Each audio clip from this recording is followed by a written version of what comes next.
Chandra tersinggung dan berkata dengan marah, "Rika, aku sedang berbicara dengan menantuku yang baik. Ada apa denganmu? Apakah kamu kenyang?" Rika melengkungkan bibirnya, "Ya, aku kenyang."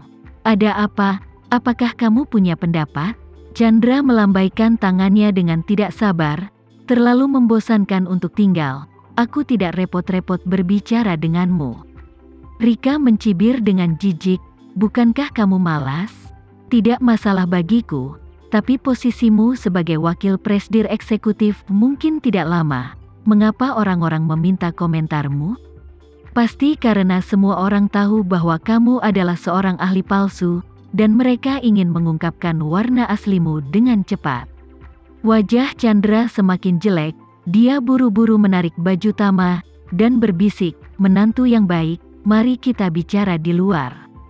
Tama mengangguk sambil tersenyum dan mengikuti Chandra ke halaman. Chandra berkata kepada Tama dengan wajah sedih, "Menantu yang baik, situasi ayah saat ini benar-benar agak pasif. Sekarang ada banyak gosip di asosiasi, dan banyak orang mengatakan bahwa aku tidak memiliki bakat nyata dan dapat menjadi wakil presdir eksekutif dari orang kedua ini. Itu semua didukung oleh Ketua Paul, mengatakan bahwa aku adalah orang yang terkait. Sekarang bahkan dia juga sangat pasif."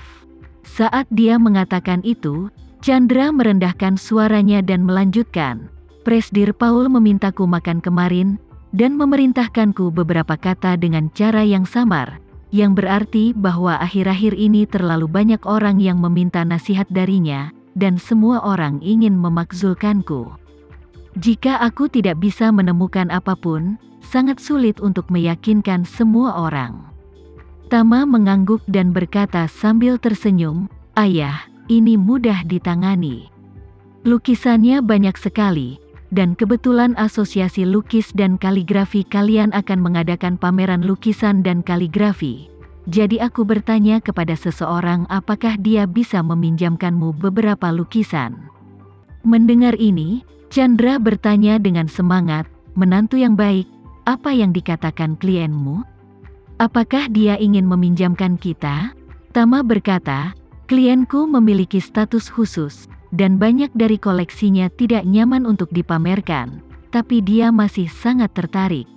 Mengetahui bahwa ayah mertuaku akan mengadakan pameran seni, dia secara khusus mengeluarkan sebuah lukisan dan memintaku untuk menyumbangkannya ke pameran lukisan dan kaligrafi ini." Setelah berbicara, Tama menyerahkan tabung lukisan di tangannya kepada Chandra. Tanya Chandra heran, "Mau mendonasikan lukisan ke pameran kaligrafi dan lukisan? Lukisan apa itu?" Tama berkata dengan santai, "Entahlah, lukisan ini cukup misterius. Tidak ada tanda tangan penulis, tidak ada stempel, hanya ada satu paragraf yang disebutkan di atasnya. Buka dan lihatlah." Chandra sangat gembira, dengan cepat mengambil gulungan itu, dan mengeluarkan potret Surya Puja darinya. Terlepas dari pergi ke ruangan untuk melihat-lihat, Chandra langsung membuka gulungan lukisan itu, memegangnya di tangannya, dan berkata dengan takjub, "Luar biasa.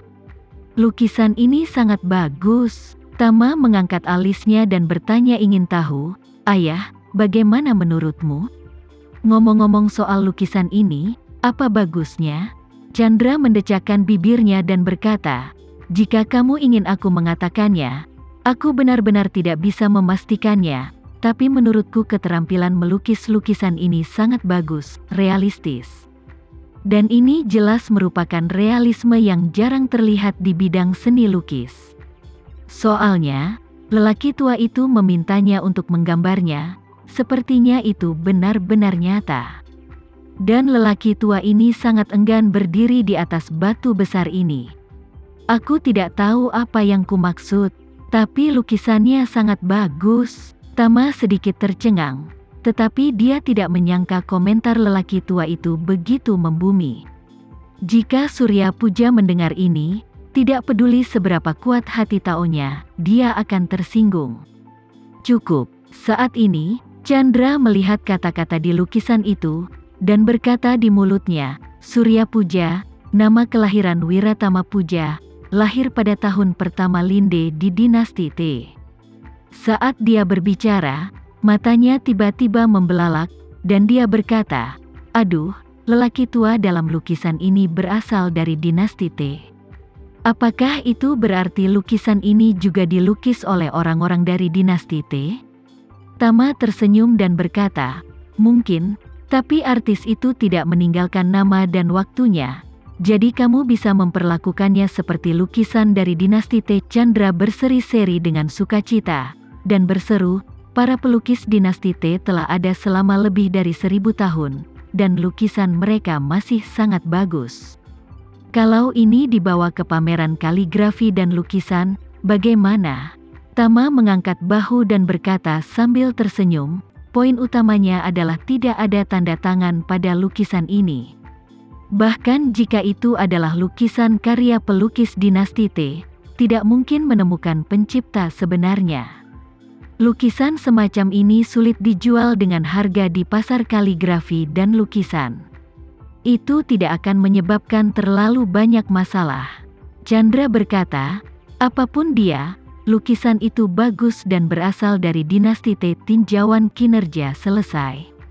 Setelah itu, dia segera bertanya kepada Tama, "Menantu yang baik, lalu aku akan mengambil lukisan ini?" Tama mengangguk dan berkata sambil tersenyum, "Ayah, jika ada yang bertanya tentang lukisan ini, kamu baru saja mengatakan bahwa kamu membelinya dari seseorang yang kamu tidak dapat mengingat wajahnya dengan jelas. Mengenai proses mengambil kebocoran, kamu dapat memberikan imajinasimu sepenuhnya, bual dan bicara sesukamu, selama kamu tidak menyimpang dari ide sentral. Tidak ada yang salah dengan menyombongkan diri." Chandra bertanya dengan heran, "Menantu yang baik, aku hanya akan mengatakan bahwa itu diberikan oleh temanku. Atau itu koleksiku sendiri. Bukankah itu lebih menyelamatkan muka?" Tama berkata dengan serius, "Ayah, orang lain tidak tahu lukisan ini. Klienku mengenalinya. Jika orang mengetahui bahwa kamu membual tentang lukisan mereka, mereka mungkin akan menyalahkanku. Jika ayah melakukan apa yang kukatakan, mereka akan tahu bahwa kita melindungi privasi mereka, tidak menempelkan stiker di wajah mereka. Mereka akan merasa lebih nyaman." Chandra merasa sedikit kesal, dan menghela nafas, "Oke, kalau begitu aku akan melakukan apa yang kamu katakan." Tama tersenyum kecil, meletakkan tangannya di lengannya, dan berkata dengan serius, "Ayah, jangan lupa bahwa mulai sekarang, kamu tidak sengaja membeli lukisan ini, dan itu di gerbang Andara. Ada seseorang yang tidak bisa kau ingat dengan jelas. Seseorang yang tampan menghentikanmu dan bersikeras menjualnya kepadamu dengan harga 200.000. Setelah itu, jejak aura memasuki pikiran Chandra, diam-diam memaksakan petunjuk psikologis padanya. Hanya ketika orang lain bertanya tentang lukisan itu, petunjuk psikologis ini hanya akan terstimulasi. Chandra mengangguk tanpa sadar. Pada saat ini, sebuah benih telah tertanam jauh di dalam hatinya. Tama bertanya sambil tersenyum, "Ayah, di mana kamu mendapatkan lukisan ini?" Chandra berkata dengan bersemangat, "Aku mengambilnya. Aku beritahu kau, menantuku, jika bukan karena mataku yang berwawasan luas, lukisan ini masih hidup sampai sekarang. Itu tersembunyi di bawah lukisan palsu lainnya. Di Antique Street, seseorang mencoba membodohiku dengan kaligrafi dan lukisan selebritas palsu. Mataku sangat beracun, bagaimana aku bisa tertipu oleh penipuan ini? Kemudian aku menemukan bahwa lukisan itu tidak benar, lebih tebal dari biasanya. Saat itu, aku menduga ada misteri lain yang tersembunyi di dalamnya, jadi aku berpura-pura tertipu dan membeli kembali lukisan palsu itu dengan 10 juta.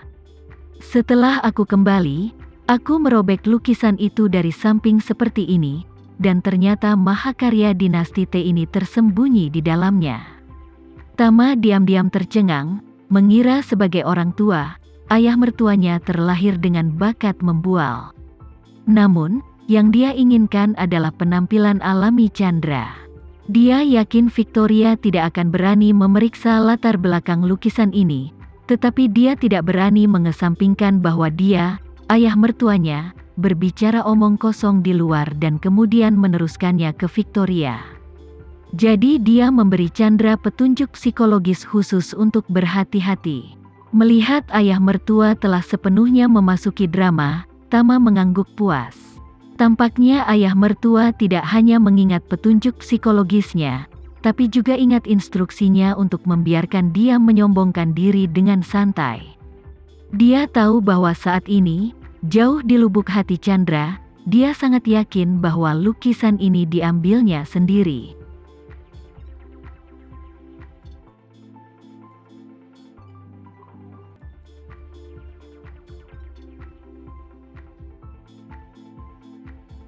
Sekian dulu ya video kali ini, kita lanjutkan lagi videonya di lain waktu. Oh iya, bagaimana menurut kalian? Semoga bisa sedikit menghibur kalian semua. Untuk teman-teman yang baru nonton, jangan lupa subscribe ya, hehehe. Dan kalau teman-teman ada yang ingin gabung langganan, bisa langsung gabung saja untuk dapat fitur yang menarik dan sedikit membantu Mimin. Terima kasih banyak sudah menonton, sampai jumpa lagi, bye.